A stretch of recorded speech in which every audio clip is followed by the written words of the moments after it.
Before we get into this story, quick couple of notes. First off, I was given early access by Paradox, and therefore this video is sponsored. Second off, this video is not any sort of review or endorsement of the DLC. I have a review coming relatively soon, which will go over my thoughts and opinions on this DLC, Legends of the Dead, which I'm hoping to release before the DLC comes out to the public, but I may delay it if I need more time to get my thoughts out properly. Okay, into the story now.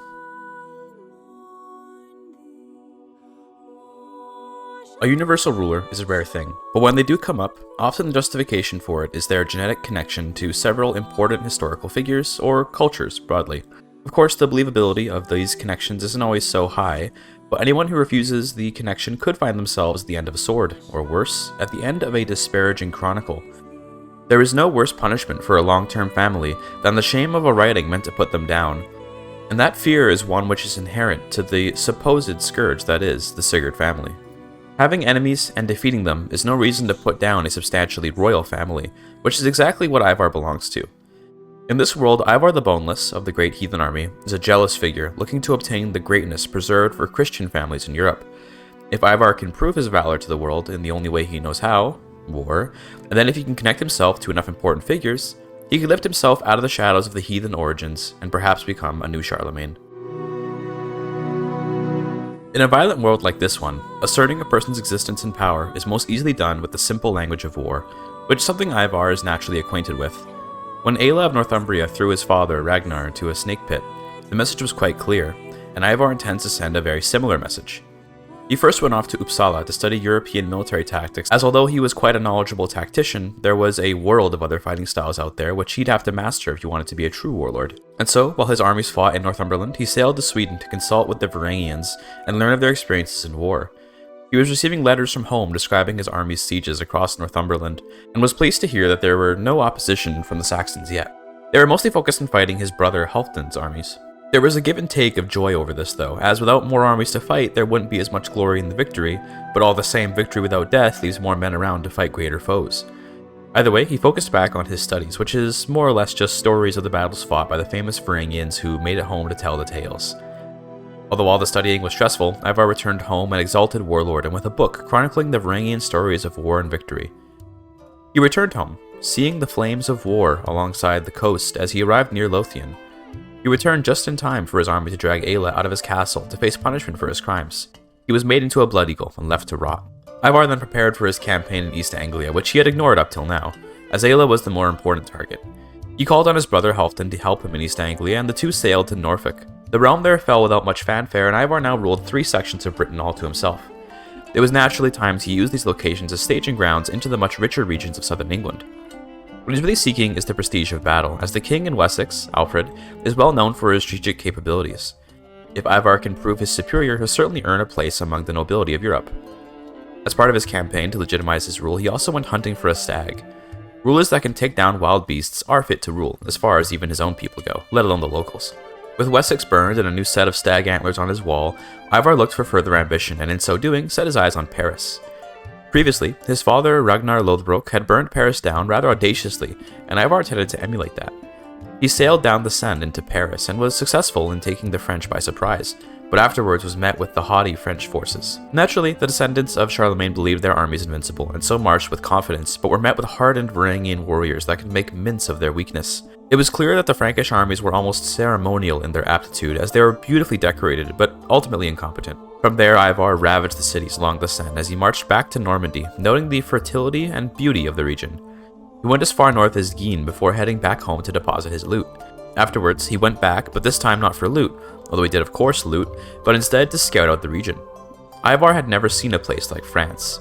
He was used to the rugged beauty of Scandinavia and England, but in France there was prosperity everywhere. Each house he burned had grain and treasure galore. In particular, he loved the estuary of the Seine, where the clean river water met with the cold currents of the English Channel. Quite honestly, they would make a far more appropriate home, and so he told his subjects he'd be letting them go free and headed off to Neustria.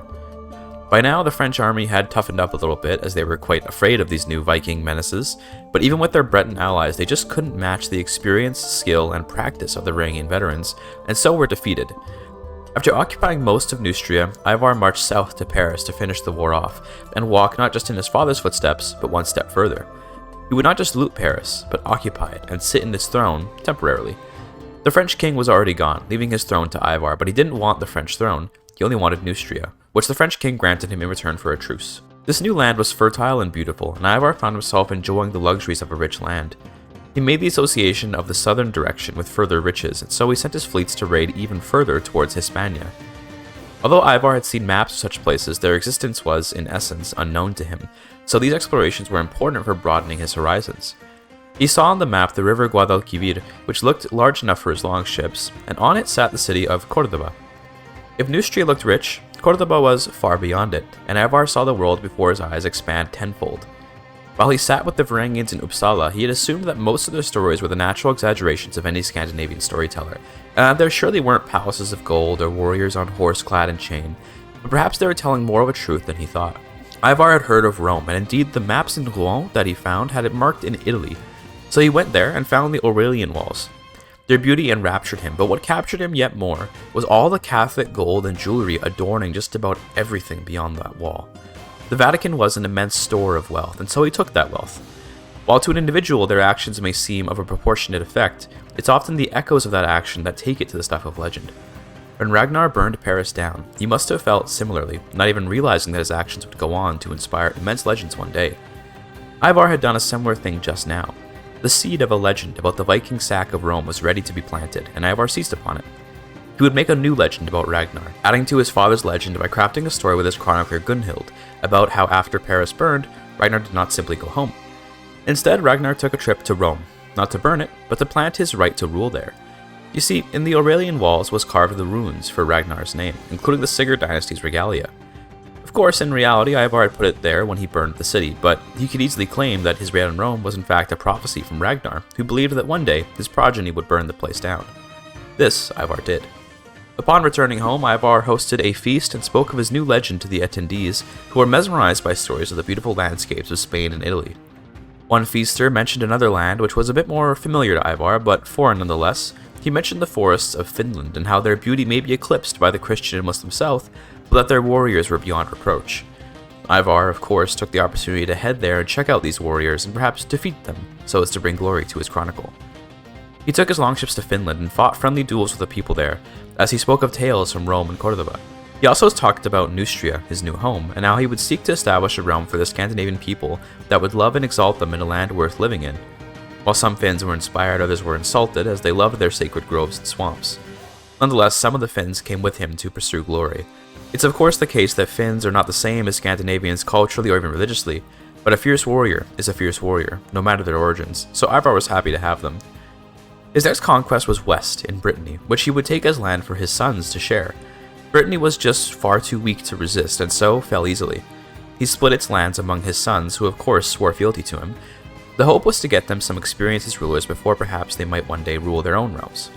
From there, Ivar decided it was time to carve out his realm, and so he invaded France. The rolling fields of the Seine would be his, and he would bask in the wealth and glory afforded by its rich farms and fields. His armies were lightning fast and managed to take down Paris and its hinterlands immediately, at which point the French army did appear as it tried to almost avoid Ivar's army. It was clear why they were avoiding him, as their armies were horrifically incapable of fighting. Ivar's men killed the Frenchmen to a man, and with that Ivar proved his glory in battle much closer to home, furthering his legend from Rome. Even his daughter, Aslaug, was so impressed she asked to join the army as a shield maiden, which Ivar did grant, all alongside getting her married to a highly skilled warrior that could hopefully produce a strong line of powerful warriors who Ivar could select from on a whim. After one last occupation in Clermont, France surrendered, and the king there bestowed his crown on Ivar. Some French nobles stayed in the realm, and others fled, leaving their lands vacant.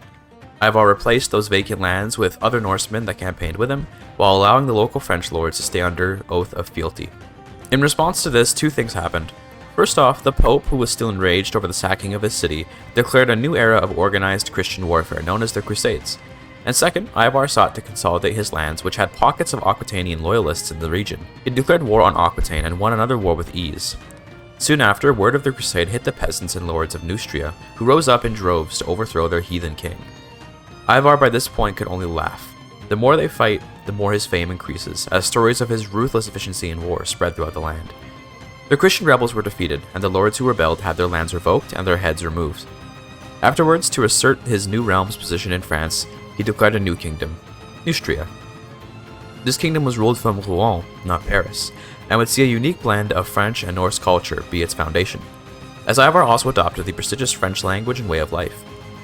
In theory, the Kingdom of France did still hold some legal territory where the Aquitanians disputed its borders, which was mainly in Berry and Burgundy. Ivar did briefly consider becoming Christian, but chose to not assimilate too much. He would feel some shame to abandon the faith of his father. At this point, Ivar has certainly become a powerful someone in the European world, and so he considered what to do next. His legendary sack of Rome was spreading around the realm, but he had yet more plans with his future. Burning down Rome and Paris alongside lesser places like Canterbury and Wessex certainly did put Ivar's name on the map, but he's looking for more than just a name. Ivar wants a legend, and if he wants that, he'll have to burn down a whole lot more than just a few cities. From his ports in Normandy, Ivar has begun conducting raids throughout the Mediterranean, which might seem inefficient, having to go around Spain every raid, but for experienced sailors like the Normans, it's no problem. Ivar wanted to confirm the stories that the Varangians had told him about their employer in Miklagard. Apparently, the city of Constantinople was of a size and opulence beyond their ability to even describe, and that was something Ivar had to go see for himself. He sailed his boats north into the Aegean Sea, where alarm bells from coast guards were already ringing. The Danes were coming. They landed on the shore of the city, and immediately the Basileus was already outside the gate, without his army. He spoke with Ivar directly, asking if he'd be willing to accept a trove of treasure to spare the city. To Ivar, all this meant was that the Basileus was too weak to resist him, and therefore was an easy target. He refused the treasure, but allowed the Basileus back to his castle, and then ordered his men to raise the farms around the city. The walls of Constantinople were greater than even the Aurelian walls of Rome, and yet Ivar's expert sappers were able to undermine them and open up an entry into the city. Through the tunnels under the wall, Ivar's men crossed into the heart of Constantinople and put its people to the sword. They left with unimaginable treasures and loot, which expanded Ivar's perspective of the world once more. It seems every time he encounters a new level of wealth, there's yet more to acquire somewhere else, and that must still be true for this city. Of course, he was considering the world and life and other such philosophies, while behind him the city was burning to the ground and the screams of Constantinople's people ran throughout the Balkans. This is the way of this violent world, unfortunately. While continuing his raids in Nicaea, the Byzantine army did try to fight off Ivar's men, but they were easily defeated. Turns out the horses with chainmail were real. Cataphracts, they were called. Ivar's Varangians ripped through them easily. During more raids in the west, the Byzantine army tried again, but was beaten back once more, albeit at a price. Ivar's son, Sigfroth, was killed by a common mayor in combat, and although tragic, Ivar had other sons to succeed him. With his death, he returned home with his son's body in tow. The story of his raid on Rome gained quite a bit of fame while he was gone, and it was certainly the talk of the realm, which was good news. After settling back in his throne room, Ivar organized a funeral for his son, both for his own grieving purposes and to assert the importance of his royal line. The realm observed an 8-month-long grieving period dedicated to Sigfroth and the lord he could have been. The procession served the purpose especially of legitimizing Ivar in the eyes of his vassals, who approved of their lord engaging in the traditions and ways of life of the feudal system. Ivar was certainly beginning to cast off his old tribal affiliations by doing things so properly, which he was quite happy to do. Afterwards, as a way to shake off the grief, he took the realm on a hunting trip to Champagne, where they would hunt a boar. Ivar himself took the boar down, which was a way of showing that his feudal way of life was not weakening him. Of course, his raids and destruction in the Eastern Roman Empire had already more or less demonstrated that, but it's always nice to see your lord in action. After that hunt, he spent some time relaxing and enjoying the fruits of his work. He reinvested the plunder from the east into trade ports and farms across his domain, and then sent his men raiding without him. He'd still need the income provided by such activities, but the lap of luxury in Neustria was worth staying for. By 892, the stories of his raids across the Mediterranean spread around enough that the game of telephone which forms all stories and their spread took place. What was once merely a story of Ragnar's prophecy about burning Rome had quickly evolved into a scourge of the Mediterranean, the likes of which had never been seen. Ivar, with his chronicle, had expanded Ragnar's story to heights it had never been seen before, and in so doing completed a mythical chronicle. Part of that chronicle's effect was a sense of greater kinghood for Ivar. Of course, he is now completely legitimate, but in many ways he's outgrown what he understands now to be the relatively small kingdom of Neustria. Much like when he outgrew Scandinavia and then outgrew Britain, he is now outgrowing humble Neustria. It was time for yet another new home. There were many options, but he wanted a place his raiders hadn't yet sullied. A small list. The immediate choice was one particular spot on the map his men hadn't yet gone to. Egypt. He didn't know much about it, but he knew that it was rich and that the Great Nile River ran there, and so it would become his new home. Of course, the scourge of the Mediterranean would have to fight for it. Upon arriving at the Nile Delta, there was a surprising lack of activity on account of the rampant plague spreading throughout the area. Unfortunately, Ivar had invaded Egypt right during the zenith of an outbreak of measles.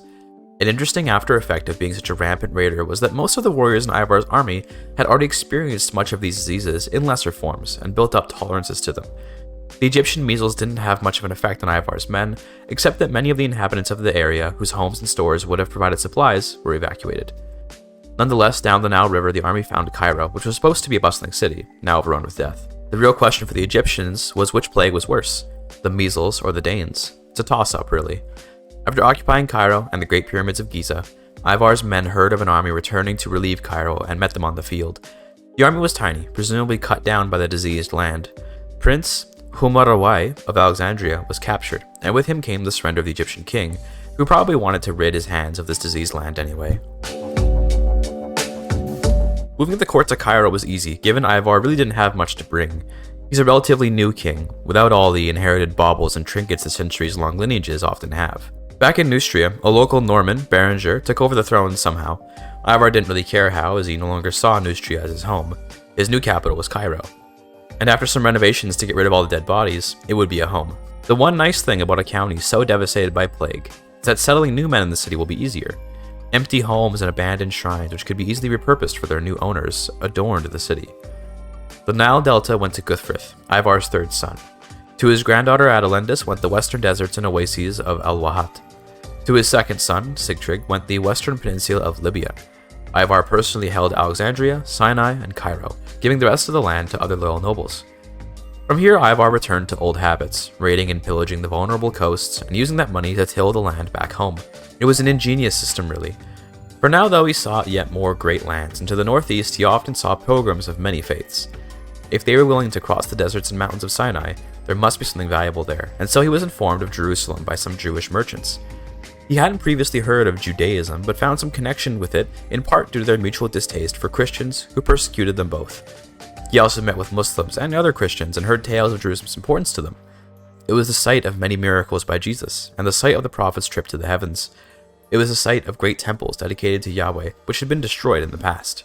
In these stories, Ivar gained a particular interest in the city, and decided he would not burn it down, but rather conquer it. At the same time, he was interested in the pyramids of Giza. So many great sites and beautiful constructions of mankind, all of which were sitting in his realm now. He wanted to see more. He declared war on the Arab Empire to his east and took Jerusalem not for any particular faith, but for himself. The emperor was powerful, and his men were seasoned with experience in civil wars. The Abbasid Empire had been in decline for some time now, but the death throes of a lion are still deadly. Of course, not as deadly as the new lion that took him down. The entirety of Palestine was occupied before the emperor organized a response. The unmaintained fortresses of the border with Egypt were simply not manned enough to even try and fight back, which meant no real war actually occurred. Ivar more or less moved in uncontested. The dying lion can even muster a paw to scratch with, and Ivar ate from its remains. In those remains he did find much history. Jerusalem is not just a city, but a symbol. It was a place over which wars had been, are being, and will be fought. It was history, as a living, breathing being all its own, which Ivar was master of. It was only natural that he would celebrate his great conquest with a raid in Constantinople, which had its own sort of history, albeit less prestigious. He used the money from those raids to fund a great university in Cairo, Al-Azhar University, where he only asked that the scholars there work to preserve the great history of the region, and record whatever history Ivar would add to it. There was, however, one piece of history that conveniently had missed Ivar. That was the enslavement of the Jews by the Egyptians, and with the conquest of Jerusalem by what could be presumed to be the Pharaoh of Egypt, it was said that this new plague, called the Curse of Canaan, was a retelling of that story. Out of character, this did indeed happen by coincidence. I don't know if there's some kind of actual trigger in the game files for this. If there is, that's quite cool, but I imagine it's a coincidence. Can neither confirm nor deny. Either way, the Curse of Canaan, a sort of consumption, spread down the Nile River starting from the southernmost edges of Egypt's de facto borders. Once again, Cairo found itself dying, as the new Norman migrants hadn't yet become accustomed to even local diseases, let alone this new Canaanite disease. The disease did fade with some time, as by 901 there were no more peasants to infect in most of the urban centers. Ivar was spared by chance. He did not cower in his castle, nor did he particularly go out much, but by a miracle of the gods he simply never got the disease, nor did any of his close family members. Right after the Canaan consumption finished its course, from Mount Sinai descended another malaise, this time a smallpox called Abu Rabia's pox. But it was thanks to a doctor, Ulfedin, who instituted several preemptive measures to keep the disease limited to the mountains there, that Cairo was spared yet another ravenous plague. While off on a raiding campaign throughout the Pontic coast, Ivar met up with some Varangians there, who were traveling in retirement after their service. They first expressed gratefulness that they were not in combat against Ivar, and then shared some stories of the goings-on back home in Neustria. A new kingly line, a Catholic one, under Guillaume the Sluggard rose to power, acting as the opposition to the newly born Holy Roman Empire and still independent kingdom of East Francia. Guillaume decided to put his capital in Paris rather than Rouen, although he still held the title of Neustria all its own. Nonetheless, he was a Norman, thus sharing in heritage with Ivar. By 905, Ivar was hitting his golden years of age, and under his belt he had now the city of Cairo, whose population was Normanized thanks in large part to the plagues which removed the old population. The term pharaoh is a bit old for the modern era, but Ivar certainly was, if anything, the king of Egypt. He did not have any connection to the pharaohs of old, albeit he felt some connection thanks to the diseases that struck his nation. Before doing anything else, he wanted to secure his control over the Nile River, so he subjugated the lords south of him, demanding their fealty by right of his legendary raid in Rome, which was still very much his defining trait. There were two major Nilotic lords to his south. Firstly, the Christian, Zacharias of Makuria, who controlled the fertile plains of the Nile down there. Second, the Muslim lord Kanun of the mountains in Beja.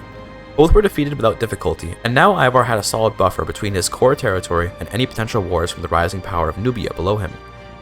To his east, he had no real buffer, but the chaos of the Arabian Empire meant it was likely one was not needed.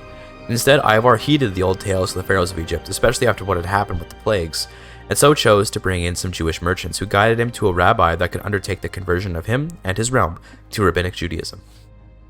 In August of 907, Ivar and his Egyptian subjects converted to Judaism, while in control of all of Egypt and Jerusalem. He immediately began converting the people of Jerusalem to Judaism, and then declared war on the Arabian Empire to take the de jure territory of Jerusalem as it corresponded to Israel. Ivar wasn't exactly familiar with Israelite history, but he was made quickly aware exactly how important this land was to his new clerical class, so he treated it like his old goatees from Scandinavia. It's a good omen to retake Israel's historical land, so he did that, to please the gods, or rather, the god. He had to get used to that. In order to legitimize his conversion to Judaism, which was often in contention due to his flubs with multiple gods and such, he got his chroniclers working on a story about how Ragnar, his father, was actually Jewish in secret. In terms of how the writers would make this one work, let's just say they had to get creative. God works in mysterious ways, and it turns out he chose Ragnar as his divine prophet. Ivar incorporated the experiences he had in Rome as a sort of message from Yahweh. Rome, the home of Christianity at this time, was burned because the Christians in their new covenant made a mockery of the rightful Jewish covenant. Even if Ragnar didn't know he was an agent of Yahweh, he was acting as one in his focus on the destruction of these Christian cities. He was like a plague, sent by God to ravage the world as punishment. Ivar's legendary status was quite something to behold, but at the end of the day, his life as a mortal was limited. Although he still had more work to do with his story of Ragnar, death beckoned to him, with the natural course of his life having run out. Ivar died on September 18th of 919 at 74 years of age, leaving his realm to his chosen son, Guthfrith, who was already a middle-aged man himself. Ragnar's legends are in his hands now, and we'll see how he carries it. So, just some quick notes here before we get into the RP. Obviously, I've got early access here, and that means I have only played a couple playthroughs as I focus on getting the content ready for the embargo. That means I made a few gameplay mistakes, which I still don't quite know how to remedy, since I have only 2 campaigns under my belt. First off, when a character with a legend dies, their legend ownership goes to someone else, and in my case it did not go to Guthfrith, it went to King Sigurd of Sweden. I chose to start promoting it, but I don't understand what even happened with the legend, to be honest. In terms of RP, I'm going to keep going as the legend is still mine, but I don't currently understand legend inheritance mechanics. That'll be another mistake later, which I didn't understand at the time, but which I now do understand, and I'll explain that later. Anyway, Guthfrith is an interesting choice for Pharaoh because he's not Norman, but rather Norse. He's more traditional than his father, and that's maybe some kind of backlash against the Normanization of the realm from all that time ago, or maybe it's because he still believes a proper Norseman will be more popular than a Norman. Regardless, his identity will surely be shaped by his experiences in Egypt. He's been investing in resettling Jerusalem with Norsemen and continuing the conversion of the people there to Judaism, which he's hoping will allow him to become the prophesied king of Israel. He's also been working to revoke lands from the non-Jews of the realm, which has been destroying his legitimacy across even his Norse and Norman lords. After a civil war against the Muslims in Jaffa and Acre and the Christians of Makuria, he revoked all their lands and replaced them with Jewish Norsemen. One of his ambitious vassals in Carrick actually conquered Damascus, and although he's an Arab, he is Jewish and therefore is at least somewhat acceptable in the realm. Afterwards, he hosted a hunt to celebrate his victories and earn back at least some of his legitimacy. He then crowned himself king of Israel, much to the approval of his rabbis, and afterwards began a legend, again centering Ragnar, about his ascension to the most important Jewish throne. The rest of Guthfrith's reign ended up being quite relaxed, as he enjoyed being the king of Israel and spreading his legend. For him, there was no need for war. Naturally, Guthfrith, being in his 50s right from the get-go, is already reaching the end of his life, and he died after just a decade of rule at the age of 66. He left the throne to a much younger Starkad, whose reign may be a little more interesting. Once again, he did not inherit the new King of Israel legend, which instead went to Count Genhael for some reason. Yeah, I don't understand this yet. I'm sorry. Sarkad's reign was mostly about increasing the development of Jerusalem, as it's now a symbol of the divine rulership of the realm. Unfortunately, before the story of the King of Israel could spread much, Count Genhael ended the chronicle, which I do believe means it can never be started again. Once again, not sure how it works gameplay-wise, but I'm going to RP as that the story ended up hitting its actual peak. The Norse presence in Jerusalem and Egypt led to an inevitable cultural hybrid called Hero Solomon, which is more or less a fancy way of saying Jerusalemite. The new culture had the philosopher culture and spiritual ethos of Egypt, but the warriors and runestones of the Norsemen. From here I started another legend, this one also a custodian of the holy site seed, but this is actually where I want to stop the story. From here I did end up playing a solid couple more hours, but not much of particular interest happened. I was waiting for the ancient Egyptian heritage legend to appear, but it ended up appearing down in Somalia, and then they used it. I think I can't use a legend seed that's already been used, so the goal of the run, to be the Israeli prophet and Pharaoh, didn't quite work out. Regardless, I had fun with the campaign and I hope you enjoyed the run. To be again quite clear, this is a sponsored video as Paradox gave me early access to the DLC. I fully intend to release a nonetheless reliable review for the DLC soon. For some quick notes, I do have some issues with the DLC, but my review will come out very soon, so subscribe and keep an eye out for it. My goal is to release it before the DLC comes out, but I also want it to be a good review, so it may be extended so that my thoughts can be most accurate. Anyway, looking forward to streaming this DLC and making more content. Thank you for your time.